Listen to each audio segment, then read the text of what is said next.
भगवान विष्णु ने श्री कृष्ण के रूप में देवकी और वसुदेव के घर में जन्म लिया था। उनका लालन पालन यशोदा और नंद ने किया था। इस अवतार का विस्तृत वर्णन श्रीमद्भागवत पुराण में मिलता है। कृष्ण हिंदू धर्म में विष्णु के अवतार हैं। हिंदू श्री कृष्ण को ईश्वर मानते हैं और उन पर अपार श्रद्धा रखते हैं। सनातन धर्म के अनुसार भगवान विष्णु सर्वपापहारी, पवित्र और समस्त मनुष्यों को भोग तथा मोक्ष प्रदान करने वाले प्रमुख देवता हैं। जब जब इस पृथ्वी पर असुर एवं राक्षसों के पापों का आतंक व्याप्त होता है, तब तब भगवान विष्णु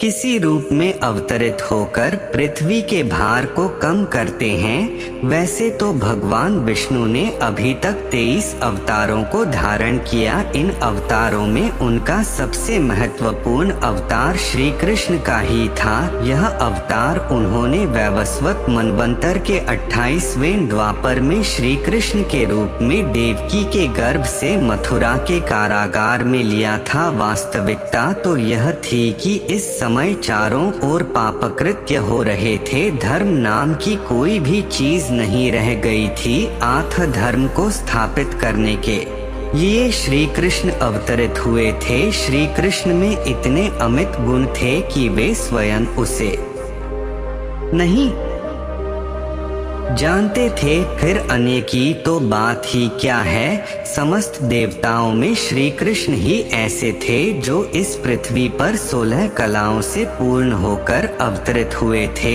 उन्होंने जो भी कार्य किया उसे अपना महत्वपूर्ण कर्म समझा। अपने कार्य की सिद्धि के लिए उन्होंने साम दाम दंड भेद सभी का उपयोग किया, क्योंकि उनके अवतीर्ण होने का मात्र एक उद्देश्य था कि इस पृथ्वी को पापियों से मुक्त किया जाए। अपने इस उद्देश्य की पूर्ति के लिए उन्होंने जो भी उचित समझा वही किया। उन्होंने कर्म व्यवस्था को सर्वोपरि माना। कुरुक्षेत्र की रणभूमि में अर्जुन को कर्म ज्ञान देते हुए उन्होंने गीता की रचना की, जो कलिकाल में धर्म में सबसे महत्वपूर्ण ग्रंथ माना जाता है।